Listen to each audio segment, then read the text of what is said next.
สวัสดีค่ะเพื่อนๆวันนี้นานาสาระกับสมหมายแฮปปี้ชาแนลนะคะก็จะพาเพื่อนๆมาดูต้นมะละกอค่ะไม่ใช่เห็นไหมคะเพื่อนๆเห็นไหมคะว่าต้นมะละกอต้นนี้เป็นพันธุ์แขกดำนะคะแต่ว่าสูงเสียดฟ้ามากเลยค่ะต้นนี้ประมาณ3 ปีแล้ว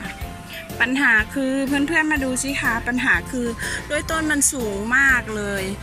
แล้วเวลามันออกลูกมันก็คือจะอยู่ที่ยอดทางนู้นนะคะยอดทางนู้นหรือไม่ก็ตรงนี้ที่มีกิ่งของเขาเนาะแต่ว่าปัญหาอย่างว่าแหละมันอยู่ที่ยอดแล้วก็เก็บยากเก็บดิบมาตำก็ไม่ได้ยากอะไรใช่ไหมสอยหล่นมาตำได้แต่ถ้าสุกไปแล้วเนี่ยเราเอาลงมาสอยลงมาแล้วเนี่ยเขาก็จะช้ำกินไม่ได้นะคะและอีกอย่างหนึ่งคือต้นเขาเริ่มแก่ละทีนี้คือสาระวันนี้ก็คือว่าเรา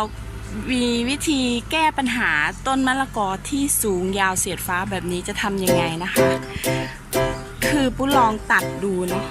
คือเคยดูในคลิปเป็นการทำสาวมะละกอลองตัดดูเนาะก็ใช้เวลาตัดแล้วมาประมาณ2 เดือนมั้งนี่พาเพื่อนๆมาดูต้นข้างๆกันนี่แหละว้าวเห็นไหมต้นนี้นางก็สูงเสียดฟ้าเหมือนกันแต่พอเราตัดดูค่ะมันออกสูงแค่แบบสูงเท่าตัวเราอะ150 เซน160 เซนอะแล้วมันแตกกิ่งก้านสาขาเนาะเยอะมากเลย1 ต้นเป็น2 3 4 5 6 7 8 9 10โอ้ยหลายต้นแล้วนี่เพื่อนๆดูมันออกดอกแล้วว่า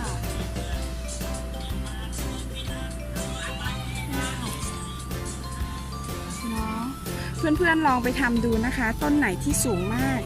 เราก็ตัดมันซะไม่ต้องถอนรากถอนโคนนะแค่ตัดเฉยๆเขาก็จะแตกกิ่งก้านมาแบบนี้นะคะโอเคลองเพื่อนๆลองไปทำดูเนาะโอเคค่ะวันนี้จบคลิปกันแค่นี้แล้วกันเนาะสวัสดีค่ะขอบคุณที่ติดตามนะคะ